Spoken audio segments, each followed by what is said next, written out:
My name is Tom DeJonge. I am a senior consultant for Christian School Management, or what we lovingly refer to as CSM.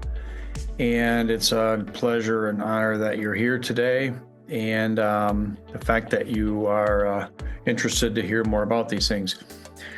It suggests that either you're thinking of retiring, leaving, or doing something else, or that you're a board member and you're liking to see a change for somebody in the leadership position there. Who knows? Either way, hopefully you'll find that this is a helpful guide for what I've titled Leadership Succession and the lessons I've learned.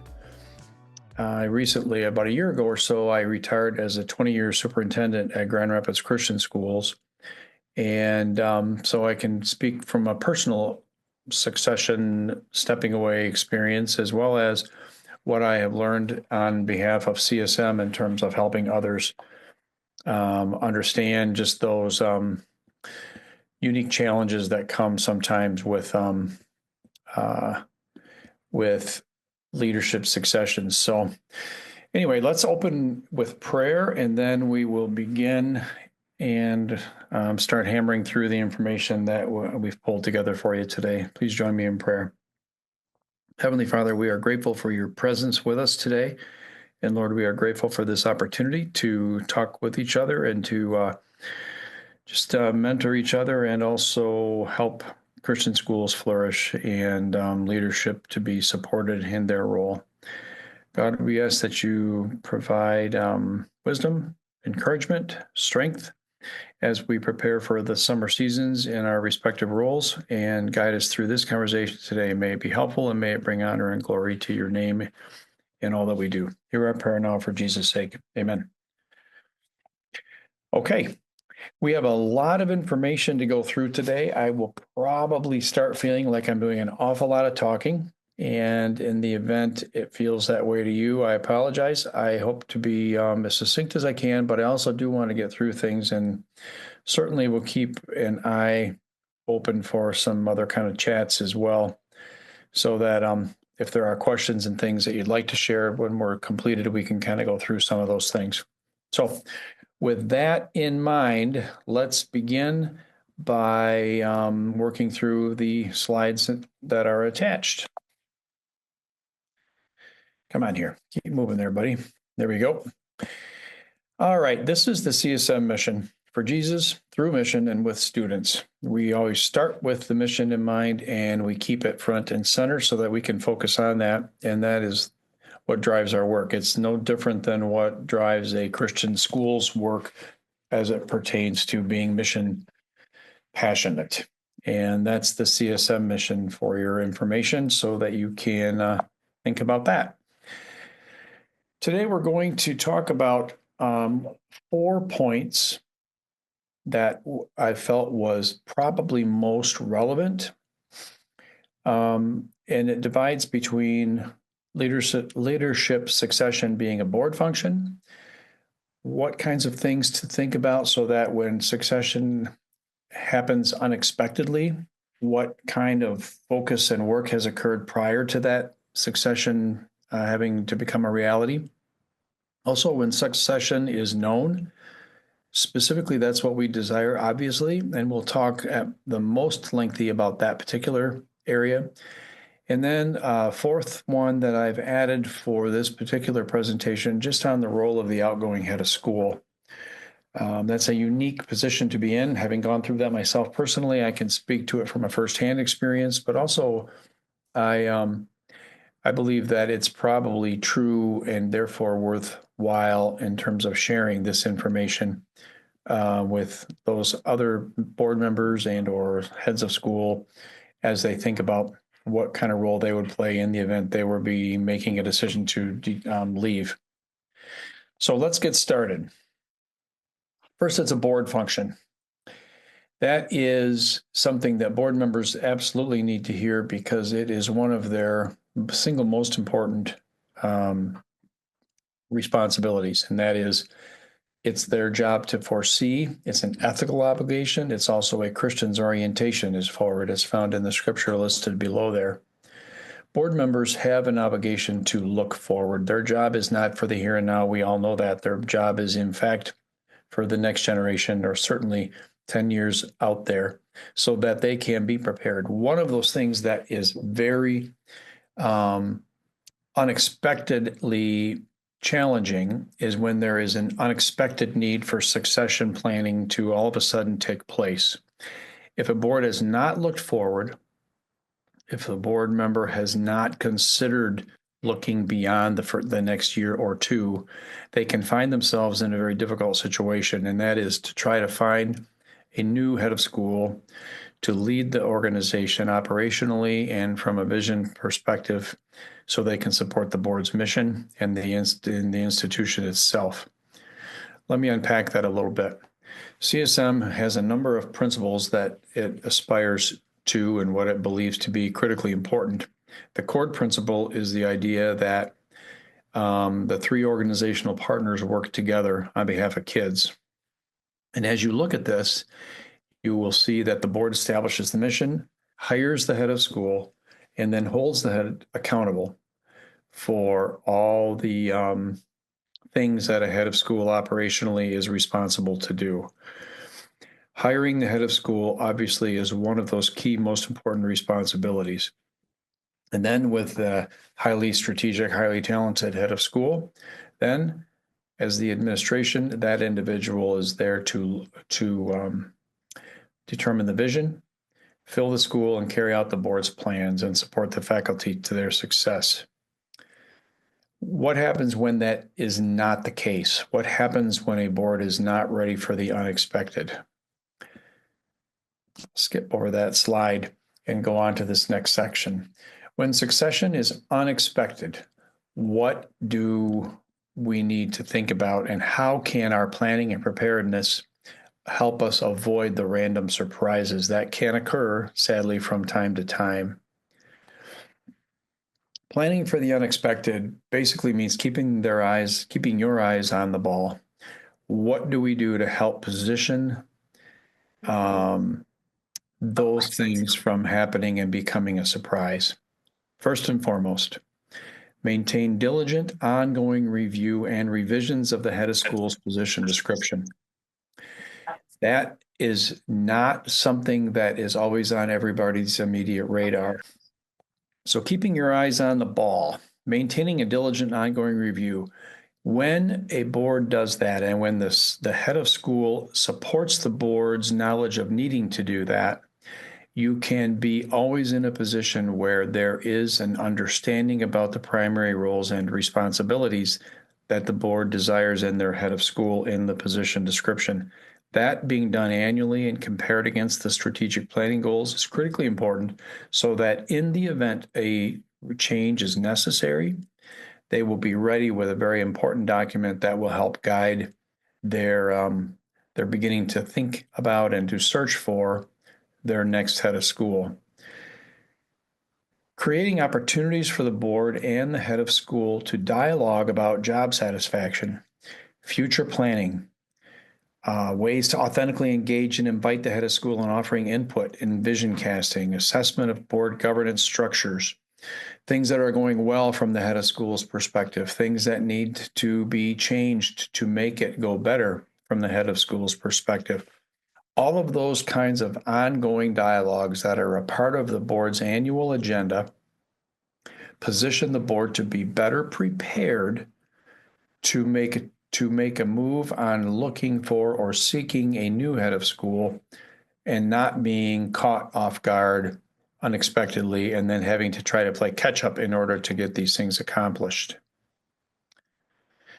Leadership transition notebooks.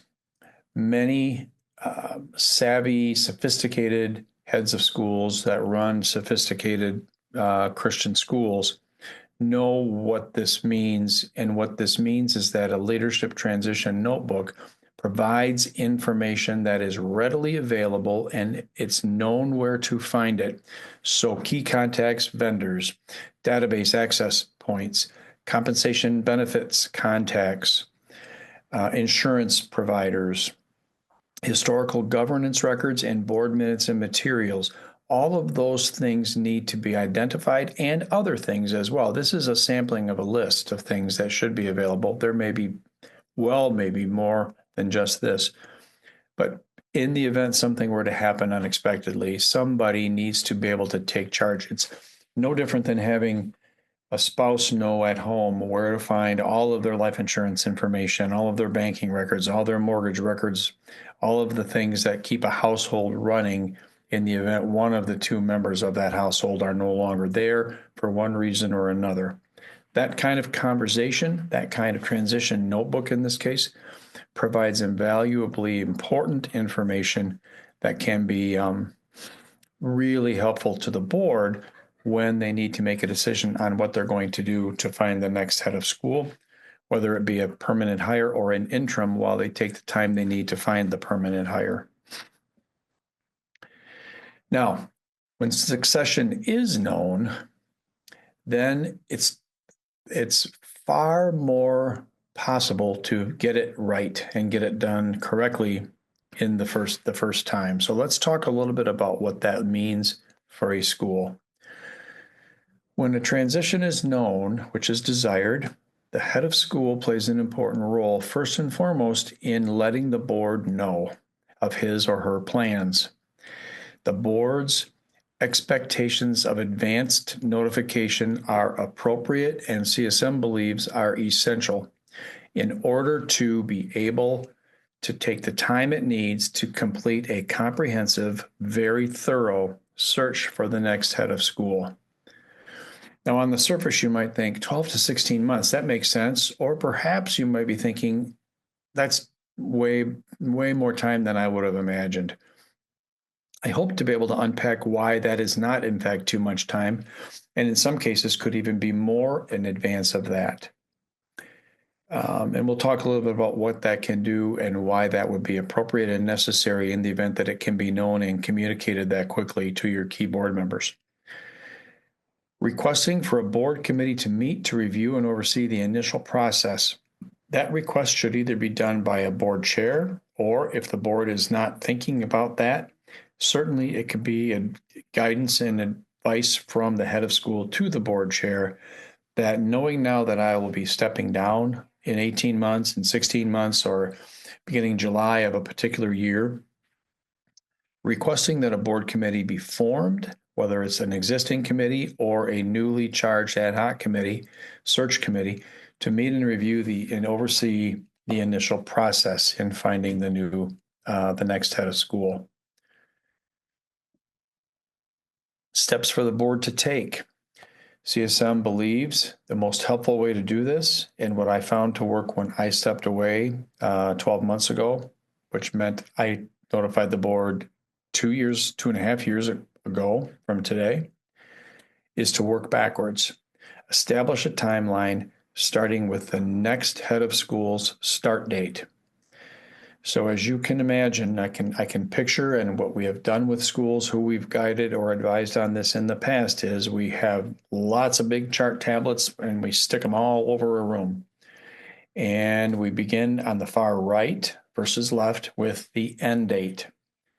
So if CSM were guiding a school, we would talk to the school leadership about if the end date is in 16 months, then that will be your last chart paper. Now let's go backwards and let's identify all the key dates and all of the events and activities that a board must consider in order to ensure timeliness and clarity in communication, and hire and have the time necessary to hire the most talented, highly qualified strategic leader to lead the school going forward. And then you share with the full board for review and input prior to finalizing the plan. Now, those things to consider are all the things that they need to do. They need to think about when would they determine if a search firm will be utilized or not. Once that's determined, put it on the chart tablet that represents that particular month. When will they make a decision about a search committee and the search firm, or the interview committee? When will the necessary communications need to be considered, written, approved, and sent out? Who are the stakeholders and when will the stakeholders be notified? How will all of these things and when will all of these things need to be going out there? Who and when will a website presence be established? Who and when will put together the opportunity profile? All of those things become critically important, and that's one of the reasons why you need the time to take to complete and conduct a comprehensive search. Many of you know that highly qualified, talented heads of schools are not a dime a dozen. They just simply do not always exist in the amount or the number of people that we wish existed, or who would be willing to relocate or think about starting up in something new in a different capacity. It just is very difficult to find. Another steps for the board to take. The search committee and search committee chair should be a board member. Establish and clarify, will there be a search committee and a distinct interview team, or will it be two distinct groups, or will it be the same group that does both?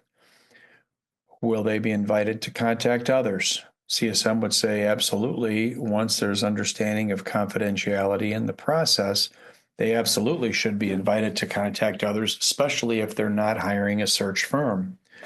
If, however, the board determines a search firm through an RFP, which is sent out to selected search firms for bids, ultimately, once the search firm is identified, work with a search firm to find out how that search firm will be the school's conduit of information. Oftentimes, when that's the case, the search firm will be the one to collect all the applications and also to collect the names of recommended people that should be contacted so that they may reach out to those folks and they may start to develop, in addition to a list they already may have, a list of names that they maybe did not know but have been encouraged to reach out to. The interview team determine effective ways to engage internal stakeholders in the process if they are not a part of that team. Here's what I mean by that. There are always going to be individuals, internal stakeholders in particular, that would love to help inform the process, whether they want to be a part of an interview team or whether they are not a part of an interview team. They all will definitely appreciate and feel valued by being invited to say or to suggest, here are the attributes of our next head of school that I really believe are critically important. So how do you do that? You invite them to that process. They all can't be a part of an interview committee. They all can't be a part of being on the inner circle, but they can all be a part of identifying what their hopes and dreams and prayers are for the next head of school. Opportunity profile prior to posting the position. Who will do that? Will it be the search firm or will that be done internally? If it is the search firm, they will depend on internal staff oftentimes to provide them with the content.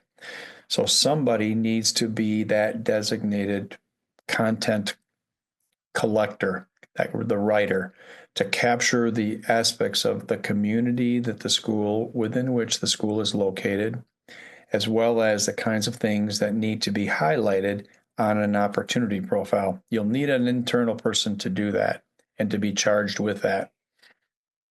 Identify ways to include parents and donors and alum in providing input. Just like you would do with the internal stakeholders on the previous slide, you'll want to do something similar with those key external stakeholders, because like the internal stakeholders, those external folks also will appreciate being asked.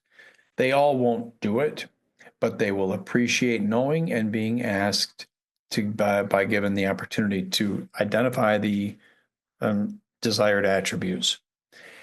And don't forget the importance of determining the compensation package at the board level. Following a study of wages and benefits packages for heads of schools in comparable regions of the country or in comparably sized schools and numbers of students and things in budgets. All of that needs to be done during this pre-planning series of times when the board is taking steps so that ultimately, when the position is posted, they will have a good handle on what they're going to pay, what kinds of things they're going to have to consider for compensation, what kind of attributes, so that questions can be drafted, and the opportunity profiles can include the important aspects of their school community. Communicate, communicate, communicate is a very important aspect of this succession planning. Internal and external stakeholders need to know the status of the search. It doesn't have to happen every week. It does not have to happen every month, but it needs to be planned so that people know what they are, the progress. If they don't hear from you, they will make up their own stories because they're all wondering and speculating. Have the interviews started yet? How many applicants are there? Who's going to be serving on the search committee? Who will be a part of the interview team? Where can we find out information? What are the qualities that the board has determined from the stakeholder feedback they are going to be looking for before, during, and after, so that internally and externally people are feeling engaged just because the communication has been strategically setting them up for success, and they like to know those kind of things, and that will keep them confident, and it will settle people's nerves in the event they're concerned about losing a well-loved head of school. As applications are received or candidates inquire more about the position, search committee must start to develop questions and interview format. Search committee should start reviewing the applicant materials, or if it's an outside search firm, oftentimes they will be the ones to review the applicant materials. Designated committee member, perhaps a board chair or search firm rep, is designated to answer questions that are potentially posted or received internally. Ultimately, if it's a search firm or if it's a search committee that's reviewing the applicants that are coming in directly, CSM's encouragement is to limit the number of people that you will be interviewing to 3 to 4 at the most. Some people would disagree with that. We believe that it is very appropriate for there to be a limit of 4. It's very easy to get caught up in wanting to interview. Oh, there's another 4 or 5 people I want to interview as well. That can be a very exhausting process, and it can unnecessarily slow it down. If after 3 or 4 are interviewed in the first round and you're excited about maybe 1 or 2 of those individuals, then go back to the well and identify that next round of people that can add. But to interview more than 4 at a given point in time is very, very difficult to do, and it's very difficult to keep it all straight. And you want to trust the work of the search committee and the review committees and the search firm to do a lot of that work so that you can focus your time on getting to know these applicants very well. Interviews are then scheduled, and you confirm, obviously, the interview location. Hopefully, it will be off-site to protect confidentiality of the applicant. Whether they are local or not local, the confidentiality and the people being known or perhaps recognized in our very close-knit Christian school communities, no matter where they are, create the opportunity for people to be suddenly aware of somebody's interest, and that can really start the rumor mill. So off-site is preferred and recommended for boards to consider.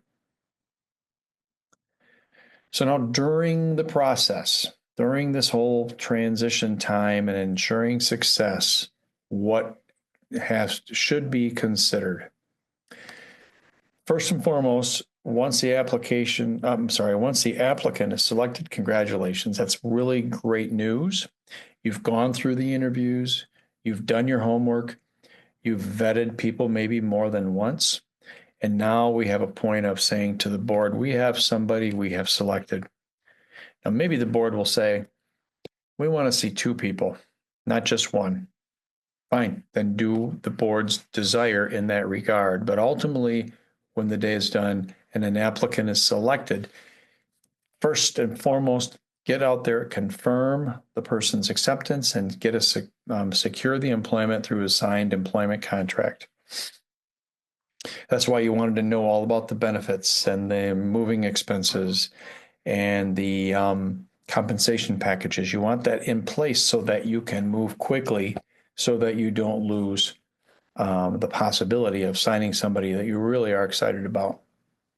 And if you're excited about it, that means 9 times out of 10, there's another school equally excited about that individual as well, and you want to be ready to go.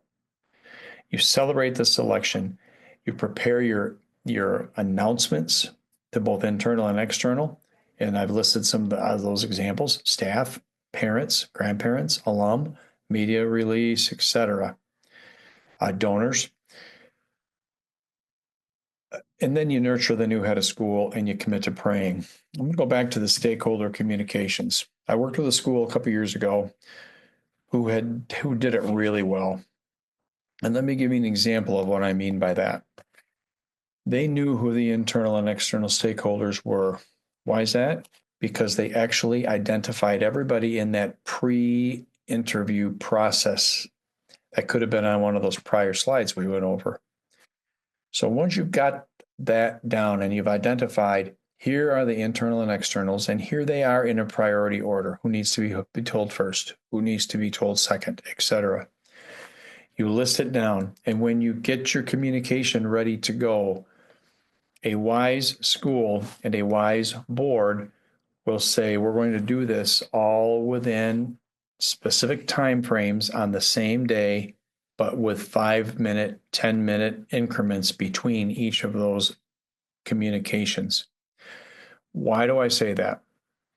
I say that because once a group hears, the phones start to go, the text messages start to fly, and word gets out. It always does, and it always will. So now, hold on here just a minute. Thank you.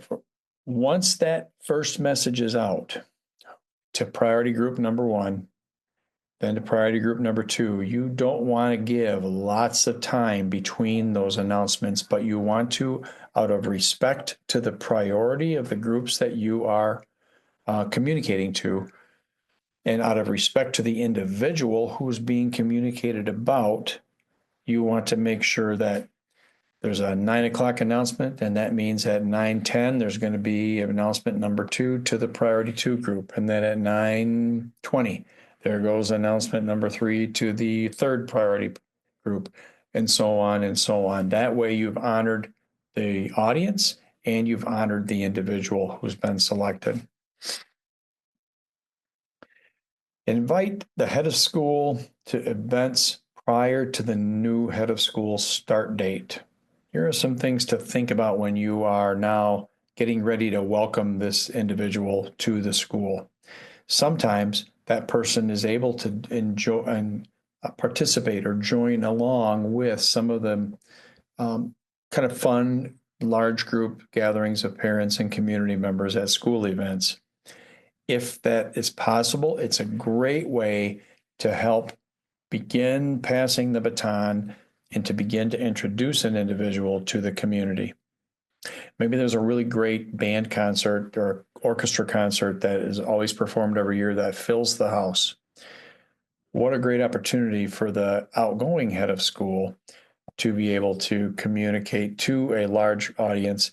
Really excited to invite our incoming head of school, about whom we communicated, to the stage. He's going to say a few things, and he's going to open our orchestra concert in prayer. It's a great way to start creating recognition, and by name and by face, and to build relationships with people that care deeply enough about being at the school for that particular concert. The relocation expenses should be talked about with the compensation package, if that's going to be something the board will consider. Introductions of the new head of school to friendly realtors who support the school and who know the communities and the neighborhoods where your homes are located. And then for the board and for the outgoing head of school to be very available to the incoming head of school, whether he's local, she's local or not. Being available can be personally, being available can be via Zoom calls, but it's a great way to help somebody feel welcome. And then confirming with the new head of school at some point before the outgoing head leaves, confirming with that new head of school whether or not he or she has an interest in or a desire for the outgoing head of school to remain engaged in some capacity. Sometimes they very much desire that, and other times they prefer not. And what I will say is this about that. The outgoing head oftentimes can negotiate something with the board for them to stay on to do something. And the new head of school coming in doesn't have any opportunity to express interest and support for something of that nature. Now, there may be a good reason why the board wants the outgoing head of school to be engaged. And I would say it's not a bad thing to do. What I would say would be of very significant importance is for the new person to be able to weigh in on that and understand the reason why and the job that that person as an outgoing head of school will have in remaining at the school in some capacity. Again, it's not a bad thing. It's not a good thing. It's just a thing that does need to be considered when talking to your incoming head of school. And considering an executive coach, whether it's going to be the outgoing head of school to act as that mentor and guide, that's one way to do it.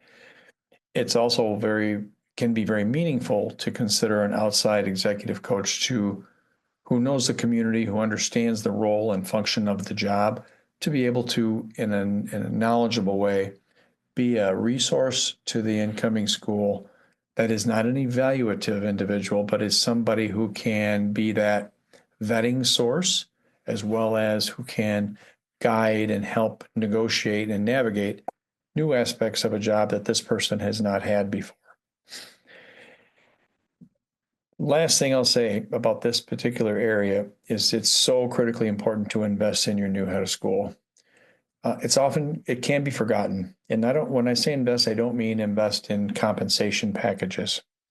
What I mean by that is invest your time, talent, and resources, professional development resources, so that the new head of school feels like I've got the resources and tools necessary and the time and attention of board members, et cetera, to help position me to succeed. Really important to invest in your new head of school, just like it is important to invest in faculty and staff, administrative team members in their own professional development. Just don't forget your head of school. He or she needs that also. Post-selection, post-starting. Establish the head of school stewardship committee to nurture, support the new head of school in this new role. Commit to praying for and with this person. Seek opportunities to transition your donor base to this person. Share your excitement about the next head of school. Speak confidently about his or her skill sets and how well he or she did throughout the search process. Make sure that the board agenda for the year is clear and that the new head of school understands what is anticipated. What has the board been working on? What are the goals in the strategic plan for the coming year? Why do you spend time doing that? So that the new head of school knows what is expected and what he or she can anticipate in the job itself. And then determine the next head of school's goals, determine the evaluation tool the board will use, and monitor the head of school's coaching. If there's an executive coach that's been brought on, the board should feel comfortable in saying, hey, to the coach, how's it going? Not in an evaluative way, but in a way that says, has there been relevant discussions? And what are those discussions about? What kind of questions does the new head of school have? How can we support him or her by knowing those questions, so that we can see once to what extent we have that investment in our next head will have been paying dividends. Last part of this I'd like to talk a little bit about is the role of the outgoing head. So some closing thoughts. And I this is not official CSM talk. This is more about what did I learn? What experience? I was superintendent for 20 years. It's a big deal to leave. It's a big deal to notify the board that I will be stepping down, not because I'm special or important, but because it's something that was so much a part of who I am. And that's true for any outgoing head. Recognizing that it was a big decision and recognizing that the outgoing head of school will go through withdrawal, will go through, shoot, why couldn't I should have stayed another year, that kind of thing. So how do we navigate that with the outgoing head so that that person is feeling supported and appreciated and all of those things that we all want people who have provided service to feel. And I certainly will tell you that my own personal professional experience was very positive, and that the board was so gracious and so thankful. And that's, I think, out of respect to knowing that was a big decision that you made. And we know that some things might be tough, which, by the way, sometimes they can. So let's think about that. Question I think that titles this that I came up with is, where do I fit? One of the things that we have to recognize with our outgoing heads of schools is they won't know how to best and where they best fit as they leave the place that they loved dearly and committed time and service to for many years. So commit to praying for the new head of school, either the leadership team praying with that person, the board praying with and over that person, are really helpful demonstrations of support and appreciation and expressions of our own faith. Offer to assist. Offer to help that person maintain contact so that the individual feels welcomed to be at school functions, not to be in a leadership role, but to be somebody who is welcomed because of that person's strong love for a school community that he or she served for many years.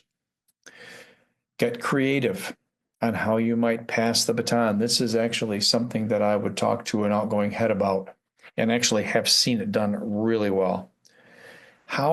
What can the outgoing head do that puts his or her ego on the back burner and just says, one of my jobs is to pass this baton and to make you be known and to make you feel welcomed and understood by our community.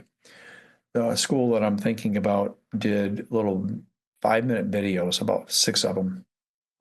And in each, it was a conversation. And in each of the videos, the outgoing head and the incoming head had just conversations, fun conversations together, laughing with each other, talking about what the outgoing head recalled from past experiences. And then the outgoing head talking to the incoming about what is it that, in this case, he envisioned for the school. Looking at the past, what do you see being a part of some of your priorities as you consider stepping into this role now in the next month or so? And then those were sent out to families, and it was really neat, a really neat way, I thought, and I'd seen a few of them where the outgoing interviewed the incoming, and vice versa. The incoming interviewed the outgoing. And it was a special moment for those two individuals. I know it was. I talked with them and realized what that meant to both the outgoing and the incoming. And I think it was a really gracious way to do it. And I've seen it firsthand, and I can share that with you as one idea in terms of the where do I fit part of this presentation. Seeking again opportunities to transition those donors and inviting the conversation with the incoming head of school. How would you like to be transitioned to meet these individuals? We know it's necessary. We know it's a good idea. Talk to me about what kind of a venue you would like to see that in. Is it a gracious dinner at a donor's home where others are invited to be there as well? Or is it a meeting at school? Is it before or after a lacrosse game at the stadium? I mean, there's so many ways you can do that. How do we do that, and what does that person find the most comfort in doing? Sharing your excitement about and your confidence in the next head of school. That's now speaking directly towards the board and also toward the outgoing head. And then encouragement to enjoy the pending transition to both the outgoing and incoming person.